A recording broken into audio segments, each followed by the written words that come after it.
Europe 1, historiquement vôtre, avec Stéphane Bern. Mes aïeux, quelle époque, mes aïeux, quelle époque. Oui, mes aïeux, quelle époque, une époque et même plusieurs qu'on vous raconte chaque jour pendant 2 heures.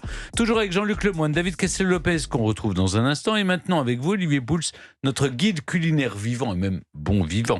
Alors, ça s'est passé dans le passé, on remonte au XIIIe siècle pour découvrir comment un marin irlandais aurait inventé l'élevage des moules sans le savoir, et même sans le vouloir. Sans le vouloir.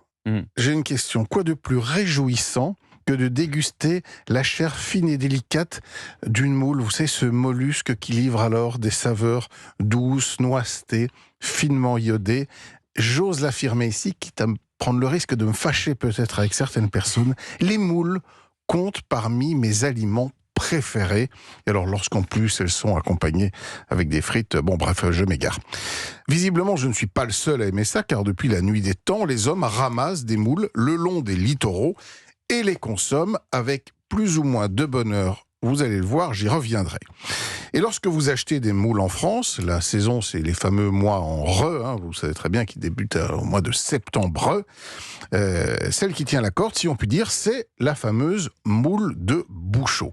Ne vous fatiguez pas à chercher la ville de Bouchot sur une carte. Il n'y en a pas. Bouchot n'est ni une ville, ni une région, ni même une variété de moules. Mais alors, c'est quoi Bouchot ? Alors, laissez-moi vous raconter une petite histoire. En 1235, au XIIIe siècle donc, un bateau irlandais fait naufrage sur les côtes charentaises. Un seul homme survit, il se nomme Patrick Walton. Comme pour tout naufragé, sa préoccupation principale consiste à se nourrir. Sa première idée, c'est d'essayer de capturer des oiseaux.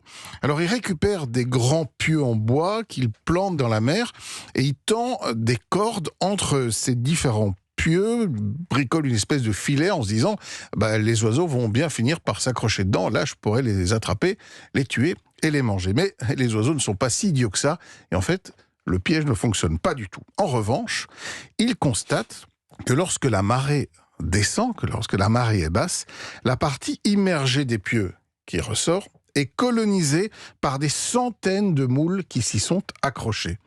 Il s'est fait un bon festin de moules plus d'une fois, faute de mouettes ou de goélands évidemment, c'est ce qu'il a mangé. Mais surtout, sans le savoir, notre Robinson irlandais vient d'inventer un nouveau mode de culture de moules qui va se développer au fil des siècles tout au long du littoral. Ces pieux en bois qu'on utilise encore aujourd'hui, on les appelle des bouchots.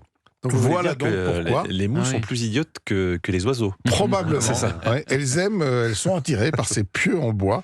Et il y a d'ailleurs aujourd'hui une appellation d'origine protégée de moule de Bouchot de la baie du Mont-Saint-Michel. Si vous y allez, vous voyez d'ailleurs plantés dans la mer ces pieux en bois qui se découvrent au moment des marées basses. Mais en dehors des Bouchots, quel autre type de moule trouve-t-on ? Les moules de cordes, elles sont constamment immergées, elles s'accrochent à des cordes, comme le nom l'indique.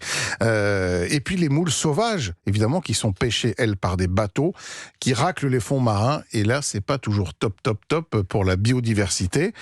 Et puis, puisque nous sommes dans une émission d'histoire, je ne résiste pas au plaisir de vous raconter une autre petite histoire de moules que j'ai découverte dans le très bon livre du regretté Jean Telet, et qui raconte qu'en octobre 1415, l'armée anglaise du roi Henri V, ils ont eu une idée, c'est de ramasser des moules sur les côtes normandes. Malheureusement, les moules ne sont pas très fraîches, elles sont avariées, et plusieurs milliers de ces hommes vont mourir de dysenterie. Mais malgré la santé déplorable des Anglais, qui étaient donc en intoxication alimentaire, eh bien, ils ont infligé à la France en quelques heures une des plus grosses raclées et une des plus grosses défaites qu'elle ait connues. Ça aurait presque mérité une recette de moules commémorative. En tout cas, merci beaucoup Olivier, mes aïeux. Quelle époque! Allez, dans un instant, c'est le début de la fin, ou le début tout court. Avant de partir, on remonte aux origines avec David Castel-Lopez et ses détournements d'avion. Et juste avant, on écoute Lady Gaga sur Europe 1.